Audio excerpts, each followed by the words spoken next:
Umapila sa COMELEC si Vice President at Education Secretary Sara Duterte para sagutin ang bayarin ng mga eskwelahan sa tubig at kuryente tuwing eleksyon. Sabi naman ng COMELEC, ngayon lang nila nalamang pasanin pala ito ng mga paaralan. Nasa frontline ng balitang yan, si Mon Gualvez.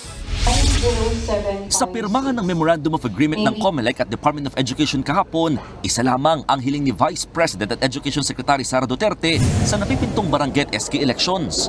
Sana raw, huwag nang ipasan sa kanila ang gastusin sa tubig at kuryente ng mga classroom na gagamitin sa halalan.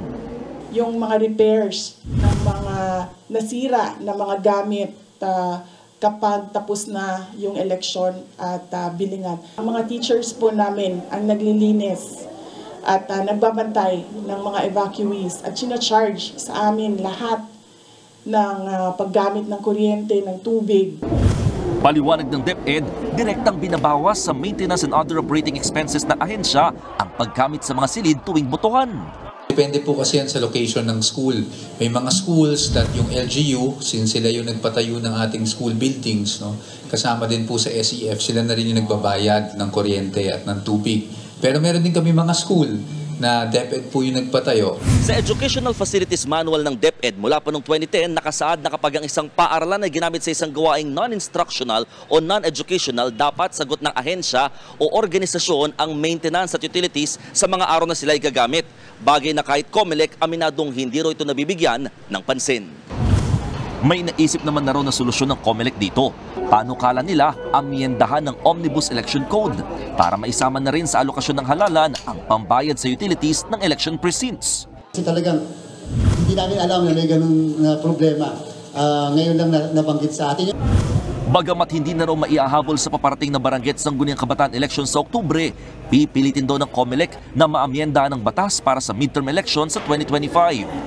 Samantala, nag-aalala rin daw si VP Sara sa mahigit 800,000 gurong bahagi ng Electoral Board.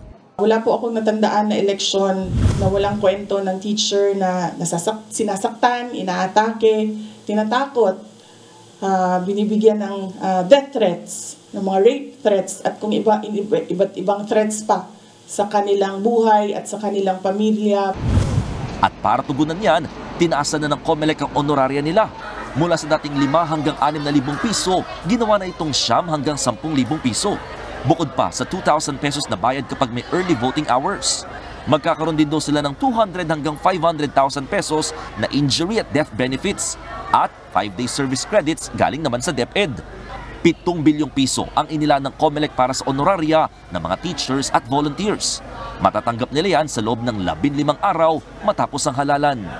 Nagbabalita mula sa frontline, Mon Gualvez, News 5. Mga kapatid, Lucy Cruz Valdez po, maging maalam at may pakialam sa mga napapanahong balita sa bansa. Tumutok at mag-subscribe sa News 5 social media pages.